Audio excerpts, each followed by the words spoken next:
Perkenalkan, nama saya Mahiko Cakmangestu dengan NIM akhir 065. Saya akan menjelaskan tentang pemanfaatan teknologi dalam e-commerce, peluang dan tantangan dalam era digital. Di era digital saat ini terjadi perubahan besar dalam cara bisnis yang dijalankan, terutama dengan munculnya e-commerce sebagai kekuatan ekonomi global.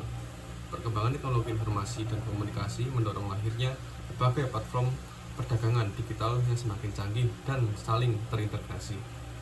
Di Indonesia sendiri, tren pertumbuhan e-commerce sangat signifikan, khususnya selama pandemi COVID-19 yang mendorong masyarakat untuk beralih menggunakan digital. E-commerce ini tidak hanya terbatas pada aktivitas jual beli online, tetapi menjadi ekosistem teknologi yang kompleks. Teknologi seperti kecerdasan buatan atau AI dan machine learning digunakan untuk menghadirkan sistem rekomendasi produk yang lebih personal, chatbot cerdas, dan sistem pendeteksi penipuan yang canggih.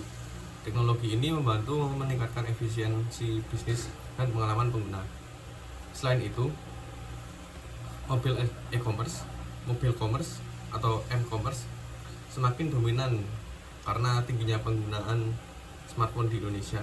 Aplikasi berbelanja berbasis web progresif atau PWA memberikan kemudahan akses tanpa perlu instalasi, yang sangat membantu pengguna dengan keterbatasan koneksi atau ruang penyimpanan.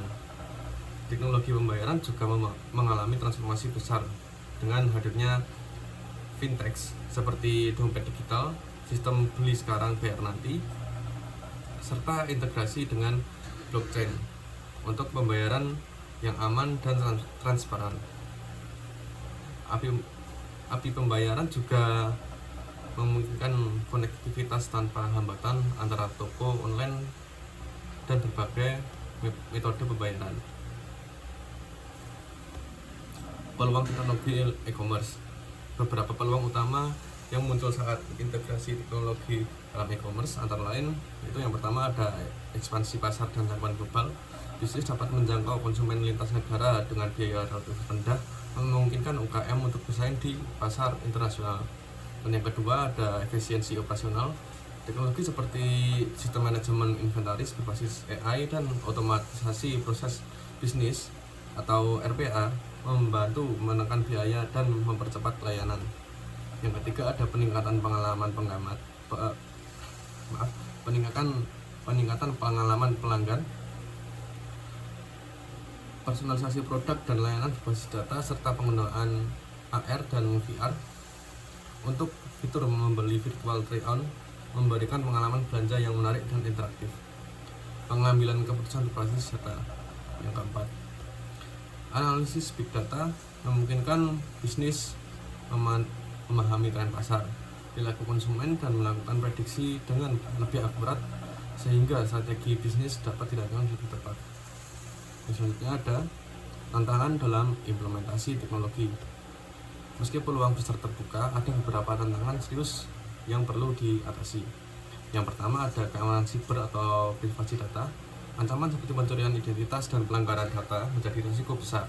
Perusahaan harus berinvestasi dalam infrastruktur keamanan dan mematuhi regulasi seperti GDPR dan UU Perlindungan Data Indonesia. Yang kedua ada kesenjangan digital. Akses internet yang belum merata, rendah literasi digital, dan faktor ekonomi masih menjadi hambatan bagi sebagian masyarakat untuk menikmati manfaat e-commerce.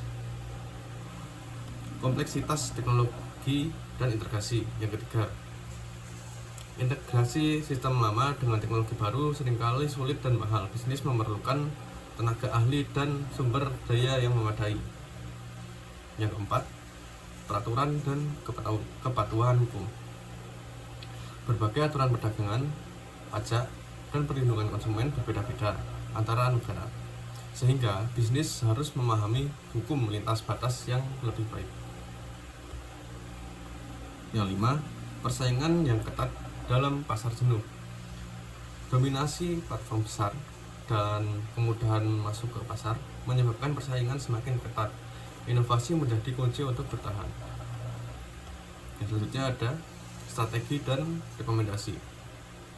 Untuk menghadapi tantangan dan memanfaatkan peluang, dibutuhkan strategi adopsi teknologi yang matang, yaitu yang pertama ada penilaian teknologi secara berkala untuk mengetahui potensi dan dampaknya pada operasional bisnis. Yang kedua ada manajemen risiko dalam menghadapi ancaman keamanan dan peraturan.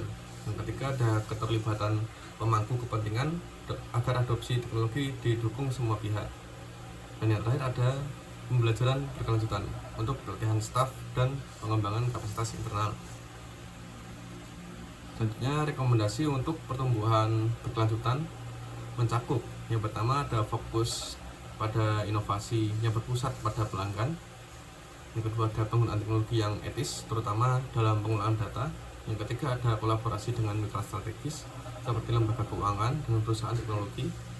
Yang terakhir ada kepatuhan proaktif terhadap regulasi untuk menghindari risiko hukum. Jadi kesimpulannya adalah teknologi telah mengubah cara bisnis beroperasi dan bagaimana konsumen berinteraksi dengan produk dan layanan.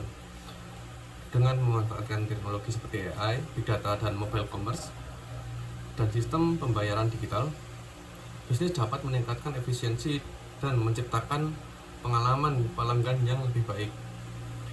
Namun, agar sukses dalam ekosistem e-commerce yang kompetitif dan terus berkembang, dibutuhkan strategi yang cermat, investasi yang tepat, serta adaptasi terhadap perubahan teknologi dan regulasi. Di masa depan, fokus riset dan pengembangan dapat diarahkan pada teknologi lanjutan seperti komputasi kuantum dan AI generatif untuk menghadirkan solusi yang lebih inovatif dan tahan terhadap tantangan zaman. Sekian dan terima kasih dari saya.